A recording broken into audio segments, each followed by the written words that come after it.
Sorry, train. 1 second.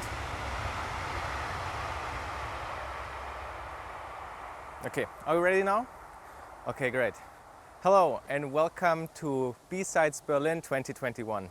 My name is Fabian and it's a pleasure and my privilege to welcome you to this year's conference.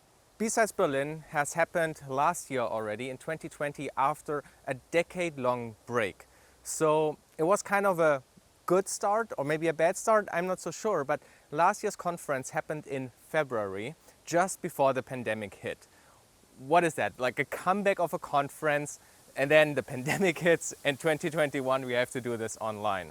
And I thought, because it's online, why not change the scenery? You're always used to watching talks on stage, though, okay, to be honest, this year you probably only watch talks where people sit in front of their computers, but you are probably sick of that as well. So I thought, let's go outside. This is the stage, at least for now, because we have the power of video now, because not everything has to be live.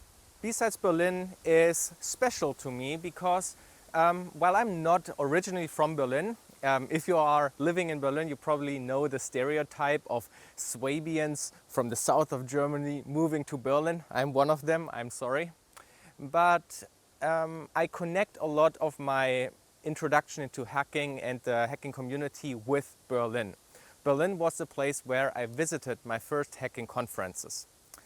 Those were namely the Chaos Communication Congress while they were still in Berlin, but also BSides. Now, to be honest, I'm not so sure if I can mention BSides. Is BSides Berlin and BSides maybe like competing events? I'm not so sure. Let me check. Can I say that? Okay, wait, I have them here on ear. Okay, sorry. They told me I should stop with the cringy jokes, though I have one more pun.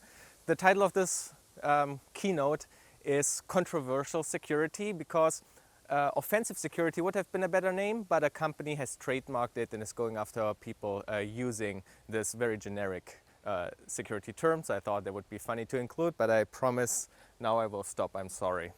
BSides Berlin 2021 is an online conference, as you can see. And not every talk has to be live. But I do still miss offline conferences, and I'm looking forward to the first offline conference I can go to. Maybe BSides Berlin 2020. No, wait, BSides Berlin 2022. That's what it's called. I miss offline conferences because I enjoy the atmosphere. I like the dimmed light. I like that nerdy people are all around me.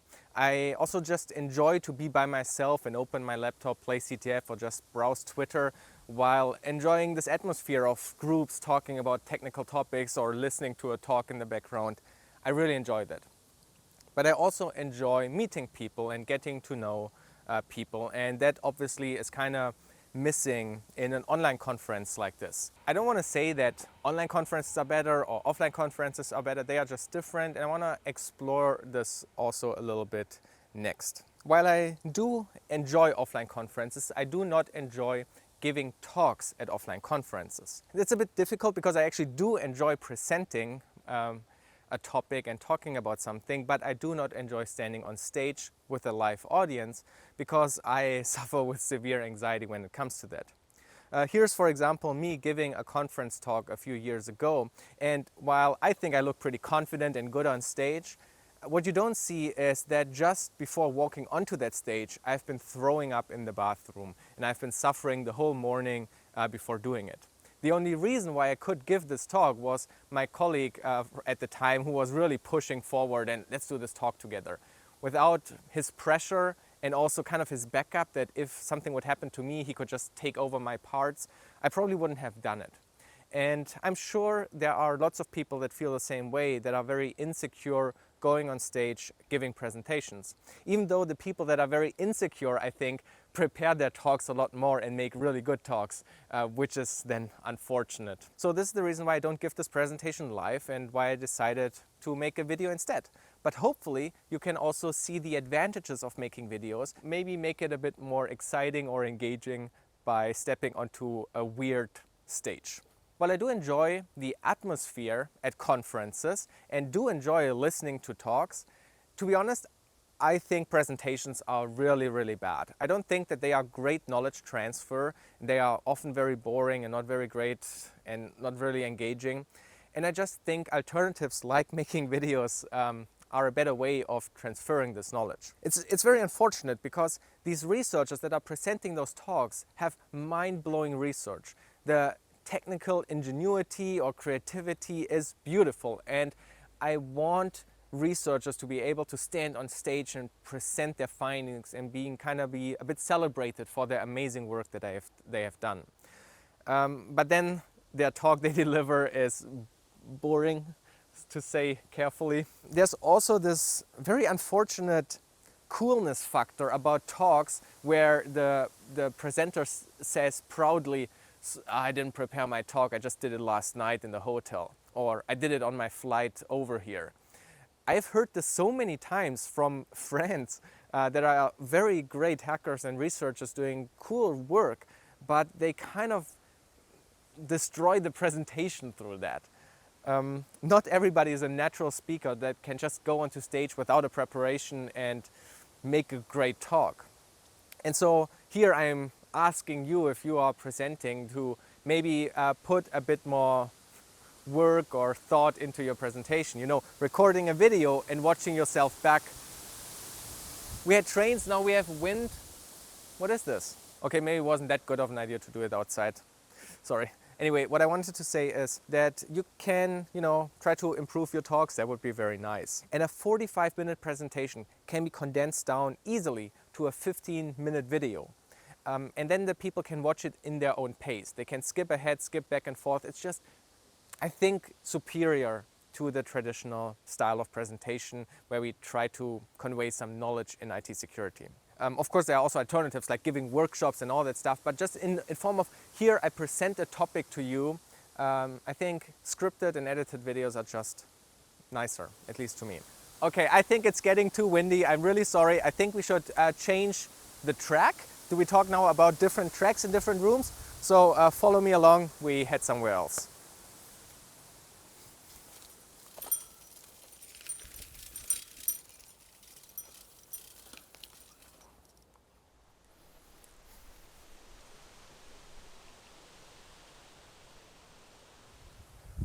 Okay, I promised to go to a less windy place, and this obviously is not.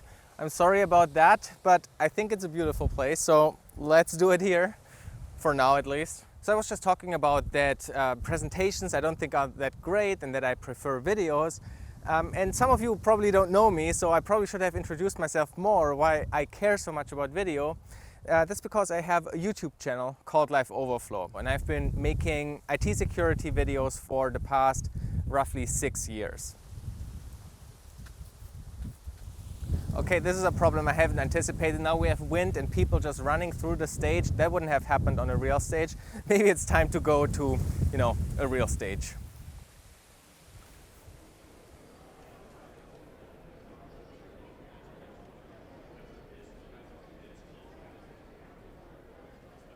Okay, maybe filming outside is not ideal, but as I mentioned in the intro, you probably also haven't seen a proper stage in a while. So I guess welcome to cbase. So as I was saying, I have a pretty big YouTube channel, but you shouldn't focus so much on the subscriber numbers because in the end, it's not how many people are actually watching those videos. But when you see this relatively small view number on those YouTube videos, you still have to compare that to the attendees or how many people are actually listening to talks at big security conferences. Think about Black Hat and DEF CON. Many of my videos get seen 100, if not 1,000 times more than the talks at a conference like Black Hat. And that is really insane when you think about that. I believe Black Hat is just a marketing conference. You have the talks, world-class researchers are presenting their topics there, but it is just kind of like a freak sideshow. The talks and those researchers give the event the credibility, but all with the goal to have a vendor area where people can show off their security products and find new customers. If you are a researcher and you want to get your research out into the world, then maybe those conferences are not the best place to do that, and maybe you should start making YouTube videos. And this leads me to another maybe controversial thought. I think we have structured our conferences wrong in IT security. So when I started going to my first conferences, friends were telling me, don't watch the talks, you can watch the recordings later or so. You go there to meet the people. But when I was starting out, I wanted to see those talks because I still had to catch up to the industry and I had to learn everything. I wanted to soak up everything those researchers were talking about in their talks. Though many talks I also didn't understand because they were just too advanced. So if you think about it, we create conferences with talks where we have the aspiration to have like world-class research talks, but these talks are intended for experienced people, and those experienced people are not interested in listening to the talks because they go there to meet other people.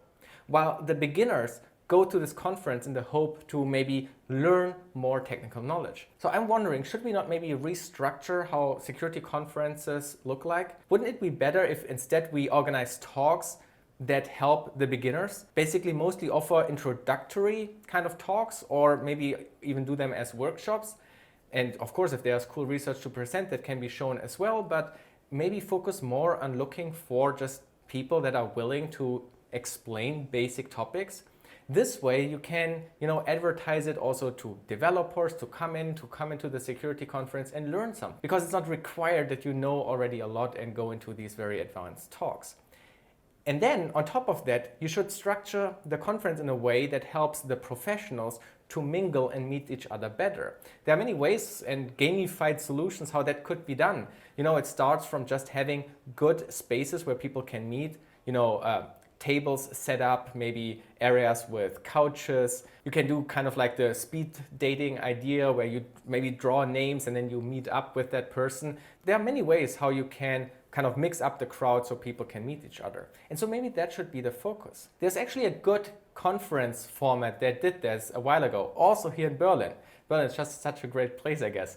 The Phenolite Exchange event, which is kind of the successor event to the famous pH Neutral conference. But PXE was special because you didn't go there with a talk, but you did prepare a topic. The idea was that you go there, you see another person, you just ask them, hey, what's your topic? And this person then has to, tell their topic to you and you share your topic. So you had this perfect conversation starter to talk to a stranger person because you knew you could ask anybody to talk about their topic. For professionals that do have their work area and have experience to share, this is a very good system. Of course, it's not very beginner friendly because beginners don't have topics to talk about, and it's very stressful to prepare a topic because you want to not sound like a noob and you want to be interesting for other people. So it's stressful, but the principal idea is great. So I would love to see more focus on these parts. Have a part for the beginners with introductory talks and workshops, as well as offering easier ways for the more experienced people to mingle and meet new people. Let's get to the next, maybe bit controversial topic. BSides Berlin 2021 is happening online.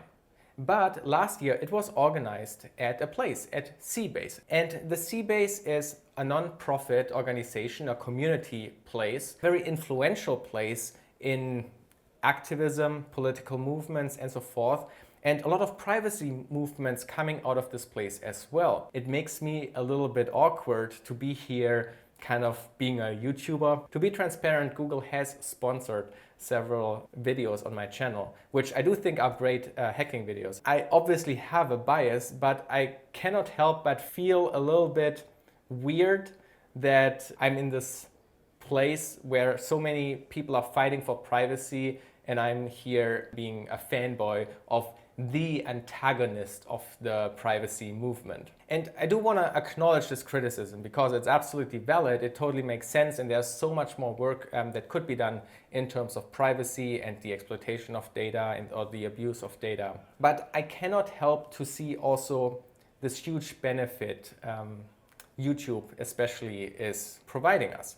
And I want to talk about this next. But you know what? For telling you about this, maybe let me sit at the table where I usually record my YouTube videos. So I think that's a better match. Let's go.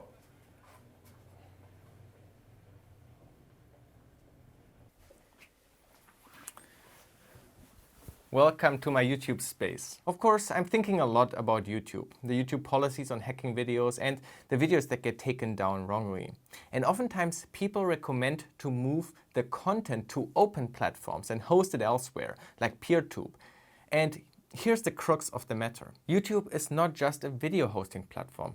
I would have the technical skills to host my videos elsewhere, and I also earn enough money to pay for other video hosting. A lot more important is that YouTube has the algorithm, the scary thing that keeps pushing right-wing videos, creates filter bubbles, and a whole lot of social problems we are facing nowadays. But it also works very well to get videos to people that are interested in them. The reason why I have so many views on my videos is not that the world knows about my videos and people look for it. The algorithm recommended my videos and spread it around the world. I see that in my channel analytics. And that is a problem that is very difficult to solve. When I started my channel, I knew that there are people out there that wish to have those videos. I knew that because I myself wanted those kind of videos and they didn't exist, or I didn't know they exist. But how do I reach those interested people? Think about how you found yourself into this community and how the others around you found their way into this community. Now, think about all the other people who would want a community like this, but don't even know it exists. How does a teenager from a small German village learn about cbase, Berlin, or the CCC without friends telling them about it? I think there's so much potential lost because spreading of information is difficult. And YouTube and other social media places like TikTok are so big, important social places in 2021 that you cannot ignore them. You must not ignore them. And I wonder, is more gatekeeping happening because of bad YouTube policies censoring hacking videos and the algorithm not recommending certain topics? Or is there maybe more gatekeeping because we boycott social media, keeping our communities more secret? It's difficult. I see both sides, but I generally lean in the direction of having security knowledge accessible and easily available, even if I pay with my privacy. This is probably very controversial to say. All right, we have talked a lot about casual topics now. Let's maybe move to a few more technical things. Kinda. As most of you know, Twitter is the best social media platform for IT security. Tons of researchers are on there, discuss with each other, share their work, and so forth. So of course I'm also on Twitter and I love to post dumb stuff. A while ago, I was shitposting a lot with the hashtag #CISOtips, a reference to bug bounty tips. I tried to think about some weird or twisted security advice that maybe makes sense or not. Not sure. Decide for yourself. So what do you think about this? The correct cyber threat defense is not about building a blue team. It's finding the right PR and marketing people. #CISOtips. Clearly, the markets have shown that you recover easily from breaches with some good PR. So who needs to pay actually people for defense that might fail anyway? And so after a little bit of posting these dumb tweets, some others have started to join in onto the hashtag, like Dominic. A vulnerability in your product is only critical if it's covered by the media. Refrain from publishing any details to keep severity low. #CISOtips. This particular tweet goes well together with, do not offer a bug bounty program for your product. It legally allows hackers to test your application. Being able to silence attackers through legal threats is an important power as an executive. You don't want to lose that option.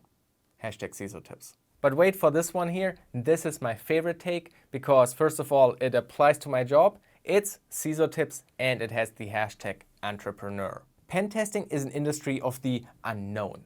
A client cannot know if you found every or most issues. So you can just hire inexperienced and cheap pen testers, let them do basic testing and operate a scan tool, and then sell it as an expensive service. #CISOtips, #entrepreneur. While of course all of these tweets were meant as a joke, but still, I think some of these ßlertips are worth debating. In high school, I was doing a bit of debate club.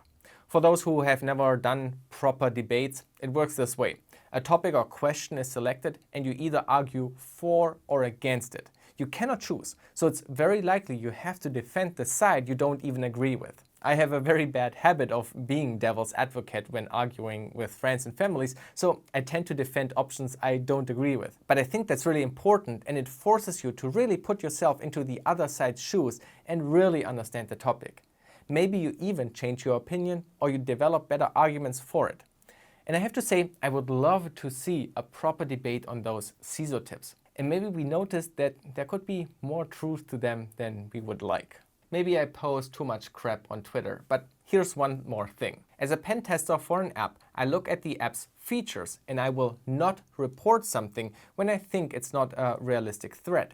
I believe I got hired because I'm the expert to consult on security of an app, and the client expects me to filter what makes sense for them. So what do you think? Is this good? Because you are the expert, you should decide what is a vulnerability and what is not, what makes sense for the client or not.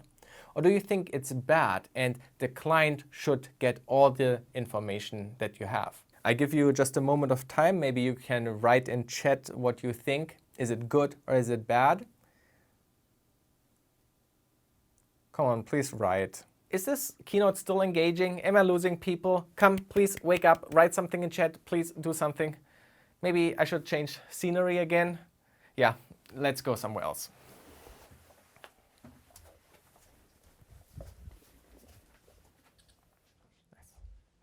Okay, so the poll. Have you thought about it enough? Let me show you the results. 24% said good, you are the expert, and 33% said bad, the client needs to know it all. You can see a pretty controversial topic. But the real problem here is, what is even an issue? Because I can answer both responses confidently depending on what I believe a vulnerability is. I believe the finding... Sorry, my dog wants to go in. Hello, mister. Come on in.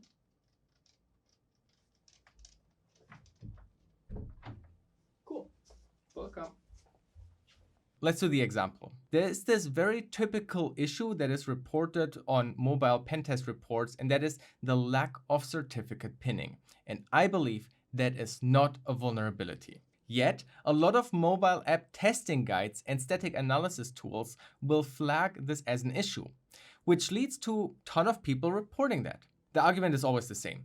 Look, if it could be hardened, it means the current state is insecure or less secure, so it must be a valid issue. But is it though? The TLS ecosystem with certificate authorities, the default trusted certificates installed on devices, certificate transparency, and so forth, creates a certain environment with certain network attacks and certain security guarantees. And it's not perfect. It has weaknesses like anything in the world. For example, when your DNS server is compromised. But when you go down this rabbit hole of, but if X happens or if Y happens, you lose sight of the broader picture. My counterexample is a question. Why is it no web security pen tester reports when a client's website just implements HTTPS to protect the website without the certificate pinning?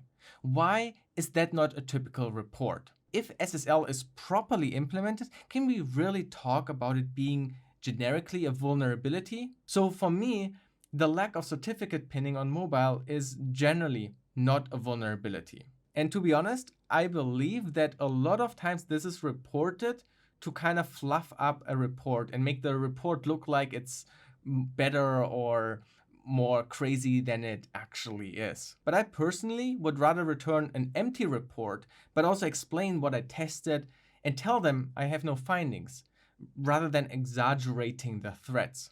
A while back, I made a video about what even is a security vulnerability, because I don't think that's easy to answer. And maybe this is a bit harsh and controversial, but I really believe that a lot of people are a bit blinded by some official source that, labels a certain vulnerability in some kind of testing guide, or there's a pressure to deliver findings. And the mobile operating systems have such a better app design than our desktop PCs that, it's very, very difficult to find, legit, real vulnerabilities. So you feel forced to kind of come up with threats where maybe there are none. So yeah, I even can't give you a proper definition of what a vulnerability is. I don't have a checklist or test you can do. It's very difficult and I think very unique to the different contexts of those vulnerabilities. But yeah, I wish we could have this discussion now. I wish I could grab my club mate and meet you after the talk and we can have a heated debate on this. This would be awesome. Wait, I just realized I sit in front of the computer now. At the beginning of this talk, I said I don't want to do this because everybody's used to that and is probably sick of that. I thought I'm using now the power of video to deliver you a more engaging environment. So let's get the heck out of here.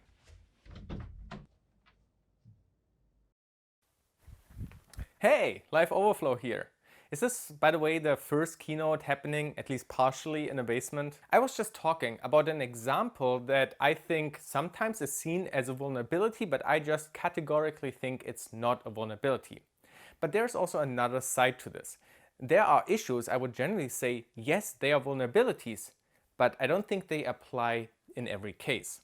And that's kind of true for every vulnerability, but I want to go through some example. So remote code execution is one of the most critical vulnerabilities we know. If you find one, you can just hack the server remotely and get access to the server. That is like the holy grail of vulnerabilities. But check out this website. Let's do a security review. So here we have a site where we can execute Python code. And of course, the first question you might ask, hey, wait, can I just import the OS module and execute a system command? And yes, you can. So by our definition of what a remote code execution is, we just found one. We can execute code remotely on some Linux server. So did we just find a critical vulnerability? Well, immediately you might say, well, that's the design of the application, so of course this can't be a vulnerability.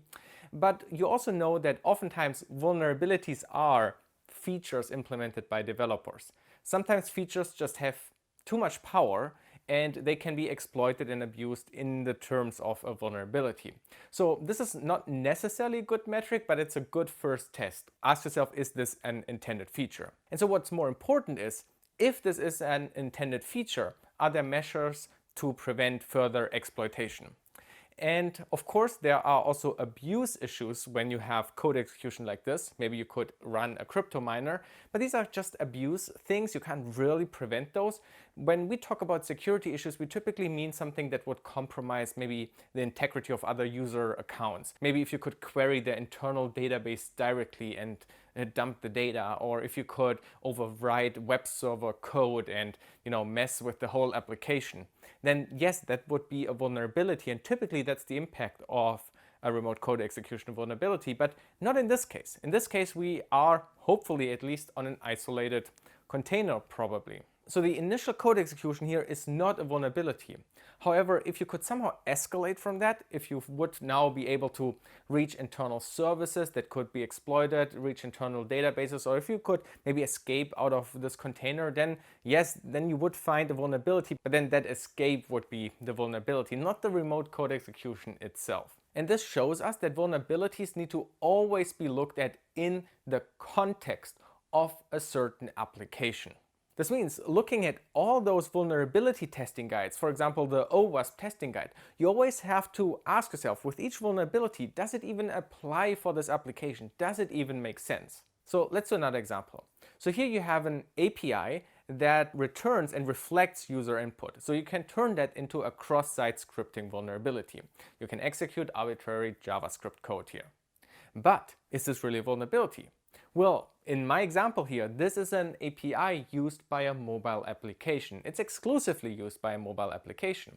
So there's never a browser context where this could be exploited. XSS cross-site scripting is a vulnerability that abuses the behavior of a browser. But in this use case, there is just no browser. There's a native app that uses the API. So this is an absolutely uncritical, unimportant, probably invalid issue for this particular application. Now, I'm not saying that this shouldn't be reported. As a security consultant during a pen test, I would still report that, mostly because maybe the mobile app will be expanded into a web app at some point, then it makes sense. Then there's this whole thing about like it could be used for phishing, maybe because you can then, redress the whole domain and inject HTML and whatever. And to give maybe some advice that I think is important when you are on your learning path into IT security. Of course, at some point you will just start learning vulnerability types and you start testing for those. But the sooner you can critically think about a vulnerability, if it makes sense in a certain context, I think that really shows if you actually understood that particular vulnerability, if you really understood the potential impact, and it really shows if you understood a client's application or not. So I think it's a good and important educational milestone in your own journey to think about issues in that way. All right, I'm running out of time now, so I'm going to stop here. I hope you enjoyed this weird keynote. And please have a look at the agenda for all the upcoming great talks. I'm really looking forward to this. I think there are some great talks coming up. So have a wonderful day, and now let me hand it over to the organizers. See ya.